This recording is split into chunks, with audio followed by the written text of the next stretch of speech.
আসসালামু আলাইকুম এভরিওয়ান।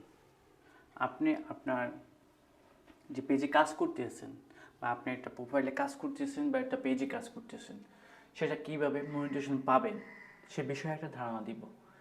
আপনারা আমার ভিডিওটা দেখবেন যে পেজে কাজ করেন ঠিক আছে, কিন্তু পেজের যে নিয়ম শৃঙ্খলা থাকে, যা একটা পেজকে আপনি গ্রো করবে বা আপনি একটা পেজকে কিভাবে সম্পূর্ণ গ্রো করে যে একটা মনিটাইজেশন আনবেন, যে ডলার ইনকাম করার যে একটা পদ্ধতি অবলম্বন করবেন, সেটা তো আপনাকে জানতে হবে না। শুধু শুধু আপনাকে একটা ভিডিও আপলোড করলেই, একটা ফটো আপলোড করলে, টেক্সট আইডি আপলোড করলেই আপনি কিন্তু মনিটাইজেশন পাবেন এমন কোনো শিওর না। তাই ওদের যে একটা মনিটাইজেশনের যে একটা রুলস থাকে, সেটা তো আপনাকে ফলো করতে হবে, তাই না? যেমন আমি একটা উদাহরণ দেই।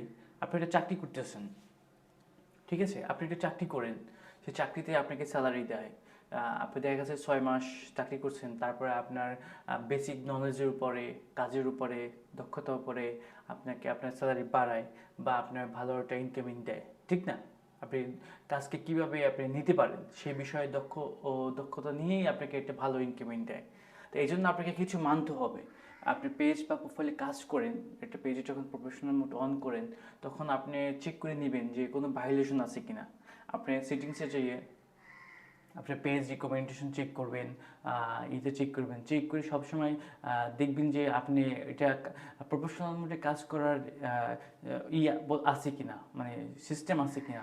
যদি না থাকে, কোনো ভাইলেশন থাকে, কোনো থাকে, তাহলে ওটাতে কাজ না করাই ভালো। নতুন নতুন যদি শুরু করবেন, একটা নতুনভাবে শুরু করতে পারেন, বা ওটাতেও শুরু করতে পারেন যেটা আপনি নতুন ভাবেন। তাই আপনি ভিডিও ছাড়বেন, কীভাবে একটা শর্ট ভিডিও ছাড়বেন, তো অথেন্টিক একটা ভিডিও ছাড়বেন, সেটাকে কোনো ওই কাটছাট করে, কোনো মিউজিক ব্যবহার করে সেই ভিডিওটাকে যদি ছাড়েন, তাহলে তো তাদের ফেসবুক বিরোধী, ঠিক আছে? ফেসবুকে যে ওদের যে রুলস অনুযায়ী বিরোধী। তাহলে এই যদি ভিডিও ছাড়েন, তাহলে তো আপনি পাবেন না, মনিটাইজেশন পাবেন না। ফটো ফটোতে যদি আপনি একটা ফটো ছাড়বেন, সেটা যদি আপনি এই নিজের ছবি না তুইলা, যদি একটা গুগল থেকে একটা ছবি ডাউনলোড করে নেন বা একটা পিকচার ডাউনলোড করে নেন বা অন্য জায়গাতে একটা পিকচার আইনা যদি ছাড়েন, তাহলে তো তাদের ফেসবুকের বিরোধী, ঠিক আছে? এই তো ওরা তো আপনাকে মনিটাইজেশন দিবে না, শুধু শুধু আপনি কষ্ট করবেন, ঠিক আছে? তাই এই ভুলটা কখনোই করবেন না যে অন্য জায়গা থেকে আইনা, আমি অন্য জায়গা থেকে এটা ফটো আইনা সেই দিলাম, ঠিক আছে? আবার টেক্সট যে কোনো একটা কপি, দেখা গেছে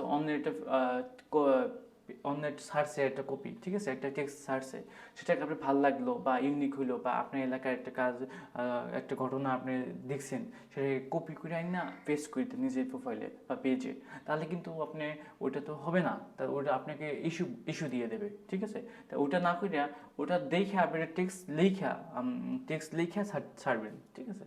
তাহলে দেখবেন আপনি ভালো একটা গ্রোথ করতে পারবেন আপনার পেজে বা প্রোফাইলে। শুরু থেকে যদি ভুল না করেন, তাহলে কিন্তু পরবর্তী সময় ভালো একটা ইনকাম হবে। এভাবে যদি ছাড়েন, ইনশাল্লাহ লং ভিডিও যদি এই সেমভাবে যদি ক্যাটাগরিভাবে ছাড়েন, ইনশাল্লাহ আপনি 2 থেকে 3 মাসের মধ্যে মনিটেশন পাবেন, ঠিক আছে? ওরা খুব দ্রুত মনিটেশন দিয়ে দেবে, ঠিক আছে? তাই আপনারা মনে করি এরকমভাবে কাজ করবেন, ঠিক আছে? আর সাপোর্ট করবেন, সবাই সবাইকে সাপোর্ট করবেন। ভিডিও সামনে গেলে স্কিপ না করে সুন্দর একটা কমেন্ট করবেন। সবাই ভালো থাকবেন। আসসালামু আলাইকুম। দেখা হবে কোনো নেক্সট ভিডিওতে।